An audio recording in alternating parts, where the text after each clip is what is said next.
That's a balloon. When you hit certain milestones in life, you can't help but smile. My dad turned 100 on May the 4th. Wayne Chow celebrated surrounded by family and friends, a chance to honor just how far he's come in this life, given the world he was born into. Just happens that his 100th birthday is pretty close to the 100th anniversary of the 1923 Chinese Exclusion Act.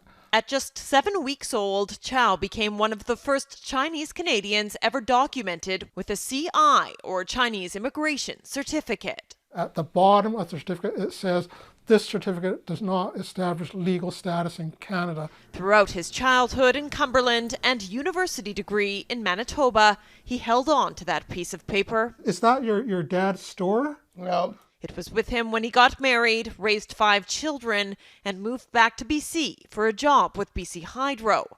Out of sight, but never out of mind. For some reason, like he knew the importance of it. My oldest sister, Gayleen, was looking in a safety deposit box just probably 3 years ago and found it. But the timing, much like Chow's birthday, coincided with bigger things.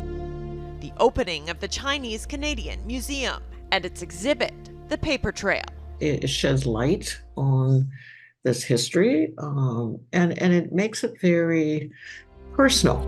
Oceans of ink, reams of paper. Roughly 400 CI certificates are on display.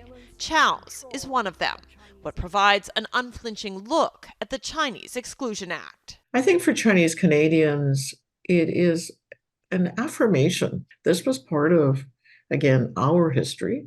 And these stories are not just in the shadows. From 1923 to 1947, no Chinese fundamentally could enter this country. A century later, the Chows say that was then, this is now. But of course, my dad can personally see the change. Lessons have been learned, lives have been built, and 100 years later, that's something to smile about.